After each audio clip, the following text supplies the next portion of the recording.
Di 16 kasus adanya rising star dengan established star itu, 16 kasus yang terjadi di sepanjang sejarah, 12 berakhir dengan perang terbuka. Hide your strength, bide your time. Jadi sembunyikan kekuatanmu, tunggu waktumu. Bagaimana respon Xi Jinping, kita harus sadari dulu perbedaan geopolitik nih. Antara Cina dan Amerika, dua de facto superpower yang ada sekarang ya. Secara natural Cina itu selalu, sebentar, ini kekuatan kita harus kita, nggak kayak Amerika, ada dua lautan yang melindungi. Saya akan ajak bicara Xi Jinping untuk bagaimana kita mengurangi nuklir, bagaimana kita mengurangi dana pertahanan masing-masing supaya kita bisa membangun ekonomi lebih bagus. Ini kan komunisme dalam pengertian yang benar-benar lama gitu. Komunisme jadul. Kalau Cina kan komunisme baru. Komunisme kapitalis. Jangan overreach lagi dong. Coba kooperatif, strategic competition, tetapi dalam suasana yang kooperatif, baik oleh Xi Jinping maupun oleh Trump, maupun oleh para pemimpin negara-negara besar.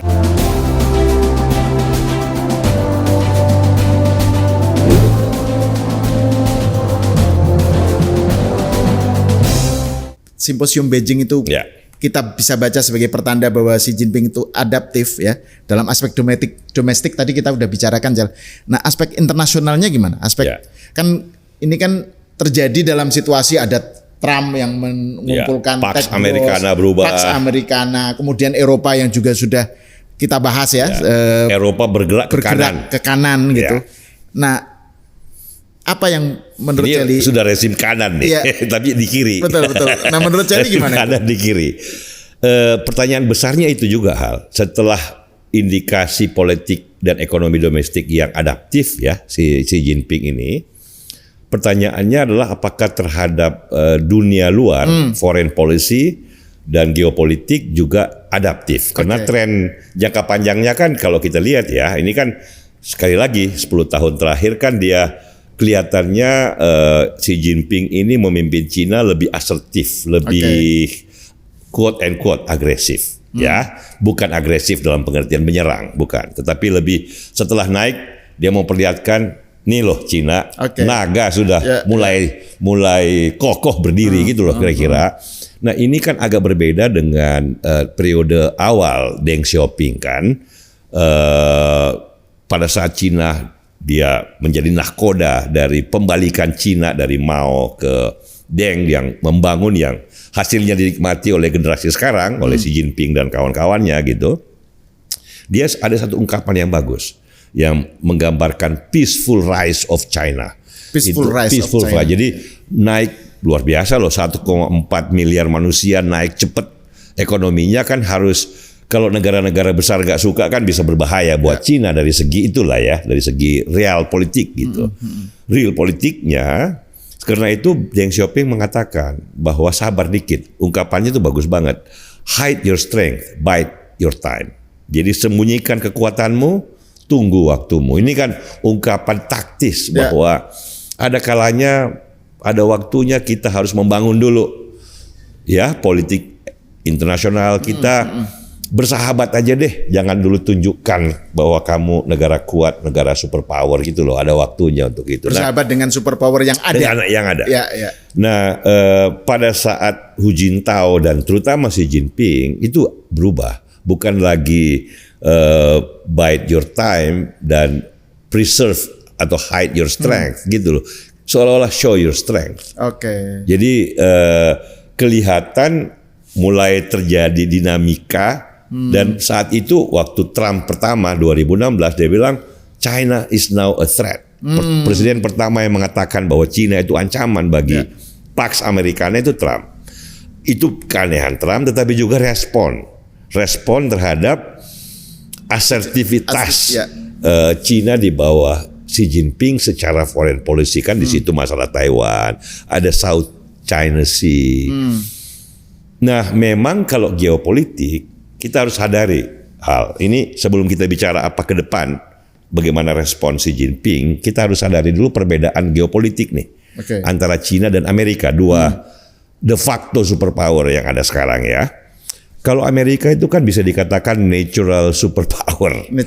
Dalam pengertian begini loh, ini benua sendiri, Tetangganya di utara Kanada peaceful, nggak pernah agresif. Tetangganya di selatan Meksiko jauh lebih lemah dibanding Amerika. Kemudian di timur baratnya ada 2 lautan besar, Lautan Atlantik dan Lautan Pasifik. Gitu loh. Ya pernah diserang sama Jepang sekali Pearl Harbor, tapi itu kan projection of power yang nggak masuk akal gitu kan juga. Nggak. It did not dent the strength of Amerika, gitulah kira-kira. Jadi terlindungi. Nah kalau Cina secara geografis, geografis. Jadi itu natural superpower-nya itu dari aspek barrier-nya di situ gitu loh. Jauh dari mana-mana gitu. Kalau Cina kan agak berbeda, di utara berbatasan dengan Rusia. Ada Korea Utara, Korea Selatan, ada Jepang, ada Taiwan kan yang menjadi sumber sengketa. Kemudian di baratnya itu kan itu Asia Tengah. Dia berbatasan juga dengan India yang sampai sekarang masih ada perang sporadik di Kashmir tuh, perbatasan India Cina. Di bawah lagi ada ya kita ada Vietnam, ada Filipina. Dan sepanjang sejarah Cina kan Mongol, Genghis Khan, ada perang di berbagai sudut perbatasannya. Sehingga secara natural Cina itu selalu, sebentar, ini kekuatan kita harus kita. Nggak kayak Amerika, ada 2 lautan yang melindungi. Kalau ini kan di sepanjang perbatasannya itu sejarahnya penuh konflik. Belum lagi trauma diinvasi gitu jadi invasi, oleh terutama yang paling Jepang kan? The Rape of Nanking gitu kan. Juga waktu perang kekuatan Barat, Opium War. Jadi Cina secara natural selalu pengen punya kekuatan, apalagi juga domestik kan.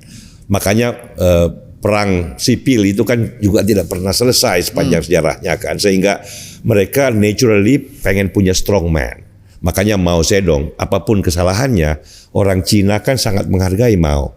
Apapun kesalahannya dalam ekonomi kan, ngawur membangun ekonomi, tapi dia mempersatukan bangsa Cina, sehingga sampai sekarang dia sangat dicintai oleh orang Cina, sehingga ini yang harus kita mengerti dalam melihat geopolitik.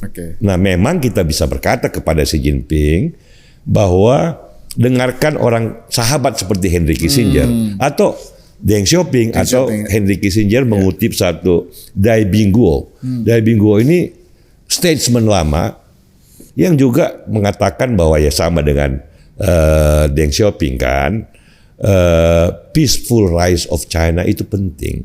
Sorry, istilah peaceful rise of China itu dari Deng Xiaoping atau dari pengamat? Peaceful rise itu dari literatur international politics. Kenaikan yang bersahabat, yang peaceful. Tetapi ungkapan bahwa hide your strength, preserve your strength, bide your time, itu kan dari statesman China. Itu yang dikutip oleh Deng Xiaoping. Nah itu bagus sekali. Nah kalau Deng Xiaoping begitu, apakah Xi Jinping ini dalam dunia yang baru seperti sekarang, yang ada Trump, ada Eropa yang semakin ke kanan, ada Rusia yang dengan Ukraina masih problematik ya. Bagaimana positioning Cina terhadap semua itu, terutama terhadap Amerika Serikat? Tadi kan kita sudah sebut, jangan-jangan Trump mau perang tarif, ya kan? Ini ada retaliasi kemungkinan dari Cina. Tetapi pada saat yang sama, Trump juga berkata bahwa I'm going to talk with Xi Jinping. Dia sudah bicara dengan Putin, sudah bicara dengan Macron, tapi belum dengan Xi Jinping. I'm going to talk. Soal apa ya? Ternyata dia bilang, saya mau bicara soal bagaimana kita bersama-sama mengurangi arsenal nuklir kita masih-masing. Oh, aspek pertahanan ya. Pertahanan nih. Bagaimana kita mengurangi biaya pertahanan masing-masing. Jangan lupa loh, Amerika $1 triliun, $800 miliar itu untuk pertahanan. Cina kalau pakai ukuran purchasing power parity kira-kira $400 miliar, setengahnya Amerika Serikat. Ini kan luar biasa besar pendanaan militer masing-masing. Trump akan bilang, kata Trump ya, ini saya nggak tahu dewa mabuk lagi apa enggak. Saya akan ajak bicara Xi Jinping untuk bagaimana kita mengurangi nuklir, bagaimana kita mengurangi dana pertahanan masing-masing supaya kita bisa membangun ekonomi lebih bagus. Nah, terhadap gesture kayak gini, what is the great man in China will do? Itu kan bagaimana Xi Jinping akan merespon.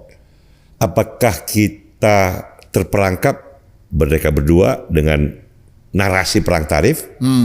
Apa kita bikin narasi baru? Ya. Seperti Gorbachev dengan Ronald Reagan kan? Narasinya apa? Evil Empire, fight against communism. Begitu mereka ketemu, mereka bicara bagaimana mengurangi perang nuklir bareng-bareng. Apa potensi perang nuklir Jadi bareng-bareng. narasi galak itu hanya negotiating device. Negotiating ya, device. Jadi yang terjadi pada Reagan dan Gorbachev saat itu dengan apa segitu sama-sama kelihatannya galak, gitu, tapi mereka negosiasi. Nah mungkin ini juga bisa terjadi. Ini bisa terjadi dalam kasus Trump dengan Xi Jinping. Betul. Tapi ada perbedaan antara hubungan Amerika dan Soviet, dua superpower itu, dengan Amerika dan Cina, dua superpower yang baru ini kan. Karena dengan Soviet kan cuma militer dan politik.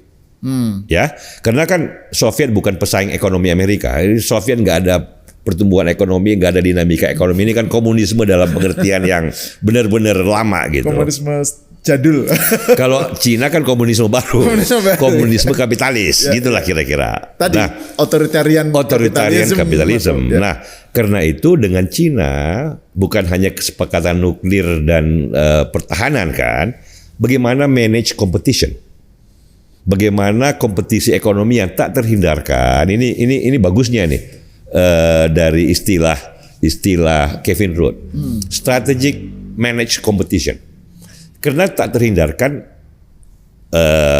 Lian Wenfeng, DeepSeek akan bersaing dengan Grok dari Elon Musk, XAI akan bersaing dengan Google. Itu kan persaingan yang tak terhindarkan. Tapi bagaimana jangan sampai perang terbuka lah, persaingan ekonominya. Nah itu penting. Nah ada satu ungkapan yang bagus untuk memahami ini dalam sejarah. Thucydides Trap. The Rising Power, dari buku yang bagus dari Graham Allison, dia mengatakan bahwa kalau ada rising power, ada established power, seperti dulu zaman Thucydides, Athens lagi naik daun, ada Sparta yang sudah established. Akhirnya perang. Sparta dan Athens itu Thucydides Trap. Kata Graham Allison, jebakan Thucydides. Kata Graham Allison, dari 16 kasus adanya rising star dengan established star itu, 16 kasus yang terjadi di sepanjang sejarah, 12 berakhir dengan perang terbuka. Lebih dari 50% itu ya berarti. Lebih dari 50%, jauh. Sehingga, dan ini kasus yang sekarang juga begitu ya, established Pax Americana, ada rising superpower yang lebih kompleks lagi karena ada hubungan ekonomi kan, bukan hanya kayak Soviet militer dan politik kan. Sehingga the statesmen of China and the statesmen of America, mereka harus lebih smart, lebih embracing toward each other, lebih punya pandangan seperti Henry Kissinger. Bagaimana cooperative relationship dalam suasana kompetitif. Itu kan penting banget. Harus ada parameter di mana mereka sepakat bahwa ini boleh, ini nggak boleh. Karena kalau nggak begitu kan berakhir seperti Athena dan Sparta. Kan itu pentingnya geopolitik sekarang. Bagaimana Cina tentu saja harus diakui, ya kan? Butuh pengakuan juga sebagai the rising power. Tetapi pengakuan dan peran itu harus sedemikian rupa sehingga keseimbangannya dinamis, tidak destruktif. Nah itu statementship hal. Nggak bisa pakai tech bros atau tech tycoons ini. Dia harus pakai statementship.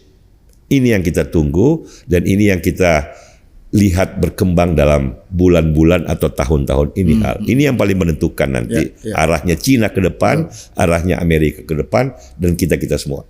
Ya, harapan kita sih sebenarnya Xi Jinping bisa adaptif ya. Tapi kan gini Cel, kan dan bukan cuma Xi Jinping, Trump juga ya. Tapi dan semua pemimpin yang lain. Tapi dalam konteks khususnya tentang Xi Jinping kan Celi tadi bilang untuk membandingkannya dengan Deng Xiaoping ya. Kan ada tadi istilah Celi kan tadi menyebut soal apa? Peaceful rise of Nah, China. itu kan waktu itu Deng Xiaoping konteksnya kan kepemimpinan di China, di elit politbironya, itu kan lebih kolektif kolegial. Nah, kalau Xi Jinping sekarang ini kan ada kecenderungan personalized, kepemimpinan ya, dan itu Ini saya pengen kita bicara tentang overreach. Ya, ini dari Xi Jinping itu. Susan Shirk ini kan. Okay.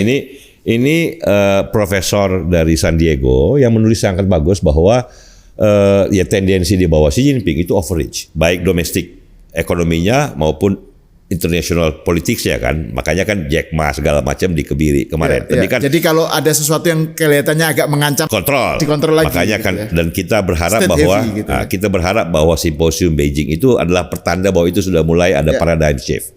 Sekarang kita menunggu kan dalam foreign policy yang semula overreach itu apakah juga ada paradigm shift. Jangan overreach lagi dong. Coba kooperatif, strategic competition tetapi dalam suasana yang kooperatif baik oleh Xi Jinping maupun oleh Trump maupun oleh para pemimpin negara-negara besar. Ini juga penting nih apa yang terjadi pada Putin dengan Ukraina ini kan penting. Satu contoh yang bagus kemarin itu dari Macron yang langsung ke Gedung Putih dan bicara dengan Trump, mencoba meluruskan dalam tanda kutip bagaimana Trump berhadapan dengan NATO dan Ukraina dan dunia. Sebagai sahabat bagus banget. Nah, statementship yang diperlihatkan oleh Emmanuel Macron Presiden Prancis itu, kalau juga bisa ada hal yang sama pada Xi Jinping, lebih penting lagi pada Xi Jinping karena ini kan personal dictatorship, bukan lagi collegial authoritarianism, tetapi sudah personal authoritarianism kan. Jangan sampai suara-suara dari orang seperti Wang Huning, ideolog yang melihat Amerika dan Barat itu sebagai musuh ideologi, itu terlalu mendominasi. Lebih bagus berpikir dagang aja. Kemajuan Cina. Ini kan Deng Xiaoping. Ini peaceful rise. Kata Deng Xiaoping kan begini loh. Kita ini kan penduduk terbesar. Sebagian besar, zaman dia, sebagian besar masih miskin. Kita perlu pertahanan, kita perlu politik yang kuat supaya rakyat jadi tidak miskin.